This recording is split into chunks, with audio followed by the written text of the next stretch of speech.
But we touched on this a couple of days ago. We've established, and everyone knows this, that Houston, Texas is a basketball town, right? It is. I mean, you got the Rockets, you got the Coogs, but we live in a world that changes. It changes quickly sometimes.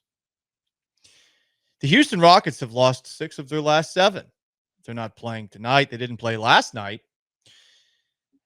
And on the broadcast on the Space City Home Network, we've said a lot of great things about Craig Ackerman and Ryan Hollins. But can you believe what Ryan Hollins said over the weekend? This is reprehensible. Yeah, somebody got Dick in the face, Craig. See if he's okay. I mean, we're just talking about guys getting Ramalama ding dongs in the face. Yeah. I mean, that's not doctored audio. Sean, can we play that one more time? I think people need to understand what went down in the Space City Home Network. Yeah, somebody got Dick in the face, Craig. See if he's okay. I'm not okay. I didn't want to hear naughty language about phallic objects while watching a Rockets game. My little cat, she's, old in cat years, but she doesn't need to hear that language. No, she does not. My son doesn't need to hear it. Right. He's in repeating mode, Paul. Oh. Anything I say, he says back to me. And now when Ryan Hollins is talking about dicks in the face, little Joe Jr. is going to be talking about that. Yeah, he might just say it right back to me. Ryan Hollins. My wife's going to hear it. Right. And then you're going to get in trouble. Yes. Even though it's Ryan Hollins' fault. Now, at the very least, even though this is a basketball town, Ryan Hollins, he put out a statement. Here's the missing context. Grady Dick drove to the basketball, took a contested layup and missed it. He laid on the floor so long that play resumed on the other end and there was no call made. When play stopped, you will go to a replay. Upon the replay, you could see the hit to the face as we explain why he stayed on the floor. Yes, after saying it, you realize what you said and feel the childish embarrassment. Later in the game, one of our guys was knocked down for some time, and the exact phrase was said, he got dick in the face. We talked for 2 hours plus, and there's a 5-second clip running rapid. Please gather context next time. For the rest of his career, it's just one of those names. Above all, if there's anyone offended, I send my apologies. Love you guys. Check us out next game. I feel bad for Ryan Hollins. I feel like the need to put out a notes app for that. Because Roosh asked him if they made him apologize. He said no. He said, no, this is 100% me for me. We know that don't want 5 seconds out of context. I didn't feel comfortable with it. Ryan, buddy, didn't have to apologize. It's okay. It's his name. The fact that he apologized makes me wonder if he actually was talking about not Grady Dick. And just talking about Dick in the face. Yeah. Not the Grady Dick version of Dick. I thought it was a joke that I thought when I saw the notes app, I thought it was going to be a bit that he was like leaning into it, because I've heard other broadcasters when their team plays the Toronto Raptors, they are childish and lean into it because it's funny.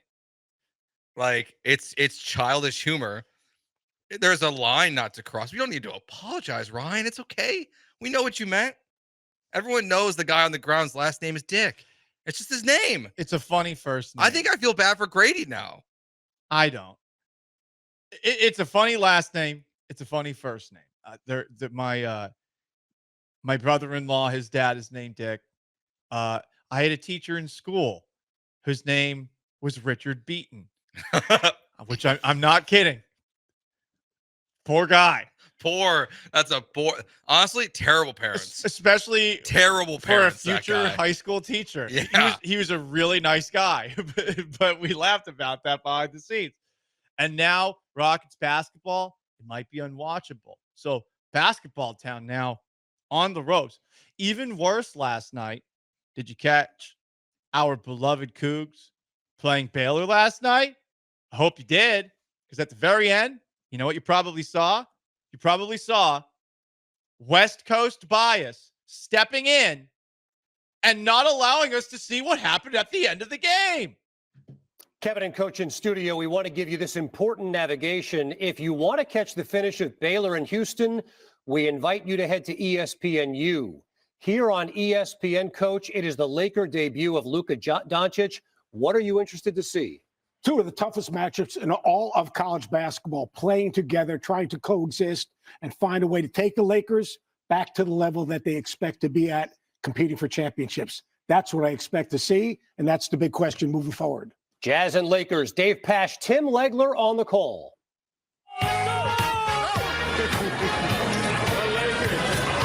The wait is over in Los Angeles. I mean, ESPN, speaking of Grady Dick, ESPN, they know which of those things they want to polish, if you will. Yes. It's always the Lakers. So, Joe, I don't even know if the Coogs won last night. There were 11 minutes left in that game. They were winning, but that's a top 10 team getting moved to ESPNU. I don't even know if I have ESPNU. Right. I'll be honest.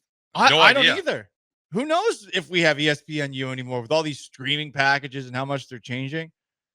So look, going into last night, Houston was a basketball town. But here's the thing. It's February 11th, 2025. And Astros pitchers and catchers are reporting to spring training tomorrow. So we're not just looking at this city as a basketball town anymore. In fact, Houston's reign as a basketball town, it's over. Houston is once again a baseball town. It's back. It's back. And I mean, listen, it might change again, but it's back. It can always change.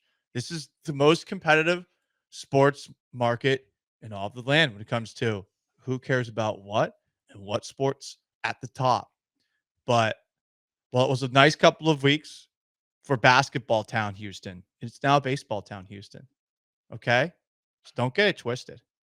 Honestly, with us being one day away from Astros pitchers and catchers reporting to spring training in West Palm Beach, Sean, I'm putting you on the spot here, but I'm jonesing for something. I'm jonesing for a little something. And I think you know the only answer that can give me that little itch. Do we have the Astros cocaine song? I would love to play. Oh, I was ready for her. I was the same way with Paul. I was like, I think we're getting the cocaine song right now. No. The countdown's always at 1:45. No. Okay, well, then, yes, you're going to have to give me a lot more time. Sorry about that. It just came to me right now. Because guess what? Houston, baseball town, once again. And I know a lot of people are saying, Paul, you're so annoying because you do this 7 to 8 times a year, changing what kind of a town this is. That's not you changing it. To another town. No, I just tell the people what's what. Yeah, the people change it. This is not me. This is me putting my hand up in the air and saying which way the wind blows. And now the wind is blowing towards the not very well air-conditioned ballpark downtown known as Dyken Park. Well, hopefully that's fixed. Mm-hmm. It is an AC company after all that they're now named after. So yes, I feel like they would fix the AC. You would think so. And I'm really excited. What are they calling it? The Dyke Box? Ice Box? Yeah, I think either of those. Okay, gotcha. Yeah. Okay, I wasn't sure because sometimes you go in a different direction. I can't wait till Blum lets that slip on the air. Oh, it's gonna happen. And then he's gonna have to issue an apology like Ryan Hollins. Space City Home Network is teaching our kids some horrible, horrible things. So since Houston is once again a baseball town, give it to me. Why do they argue the umpire's call? Why do the fielders crash into walls? Why do you think the pitchers throw smoke? Why do you think they go for broke? Who says it's only a game? One day away. Why do the catchers wear iron masks? Why do they die for the drive on the grass? Why do they go head first into home? Why do the losers feel all alone? Who says it's only a game? When you want it, you give it all you got. The war's not over till the final shot. It's pride and glory and fame. That's right. Who says it's only a game? Why do you think they call them spikes? Why do you think they call them strikes? Why do they give it more than they've got? Why do they always reach for the top? Who says it's only a game? With me now. Astros baseball. Who said it's only a game? Baseball's back. Baseball's back. Houston's a baseball town once again. And guess what? We have some breaking news when it comes to Alex Bregman. Do you know what that breaking news is? The breaking news is that Buster Olney thinks people are skeptical he'll return to Houston, as is Bob Nightingale. Wow. Whoa. Breaking news. So much has changed over the last 2 weeks. We appreciate the nonstop updates that we've been getting from all baseball writers about whether or not Bregman's going to be back with the Astros, because they've been finding new ways to say the same thing, which allows us to talk about it again on the air. Talk about just sticking a finger in the air and deciding which way the winds blow. Yeah. It's either the Astros are right in the thick of it and have the best offer for Bregman, or no chance. These are the teams that are supposedly favorites to land Alex Bregman: Tigers, Red Sox, Cubs. But the Cubs have not offered more than a 3-year contract, and sources in Houston, as Bob Nightingale reports, are skeptical he'll return to Houston. So there you go. And then there's like a bunch of Fenway Park porn, Wrigley Field porn, wherever the Tigers play porn. He could do so well in all these ballparks. It's really, it feels like it's just been so, like, they just keep saying the same thing over and over again. Sometimes there's doors, sometimes there's not. He has 6-year offers from the Astros and Tigers. Yep. He doesn't want to go to the Tigers, clearly, or he would take the deal. Yep. He has short-term offers from the Cubs and the Red Sox, and he doesn't want either of those either. Cool. So Alex doesn't want anything, but he wants everything. And you know what? Life can be complicated like that. You want a little bit of things. You want a lot of things. You want some. You want it all. You want nothing. And we've got nothing new to say about Alex Bregman. I mean, well, hey, well, you know what? Maybe by the end of the week. Yeah. I do think he wants to be there when the rest of the teams report to camp. So for the Astros, that's going to be what, like Sunday or Monday, I think it is, because it's less than a week after pitchers and catchers report. That sounds right. For the Cubs, it's like Friday. So for the Red Sox, it'll be within, Sunday or Monday as well, I believe. So, if he wants to be there on time, if he wants to be, not be late to class, he's got to show up maybe by Friday. How many more non-updates do you think we'll get? MyBookie.ag promo code BET975. How many more non-updates? I'm going to set the over-under at 3.5 reports where people are saying the exact same thing they've already said about Alex Bregman, but it's worded slightly differently. I feel like because they're almost all the same. Because like what Buster only said is the same thing pretty much. He just didn't include that the Astros are out, but he said it's those 3 teams that Bob said. So basically, when it becomes the same report, that counts as 1. I'm guessing. I'm gonna say we're gonna hit the under. The under, because I was in my mind thinking 2.5 was the number. Okay. So I'm gonna say we're gonna hit 3 more Alex Bregman updates before he signs. More. Sean's going with more. Yeah, he does more or less, not over under. Yeah, come on. Prospects. I'm gonna say I'm gonna take the under. Okay. I'm gonna take the under too. I think they're realizing that we're getting wise to their crap.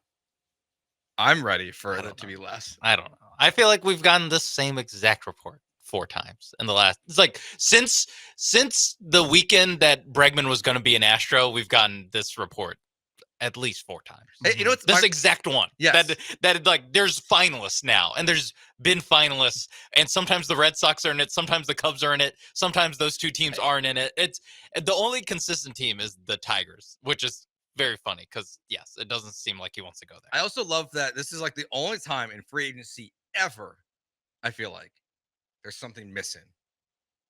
The mystery team.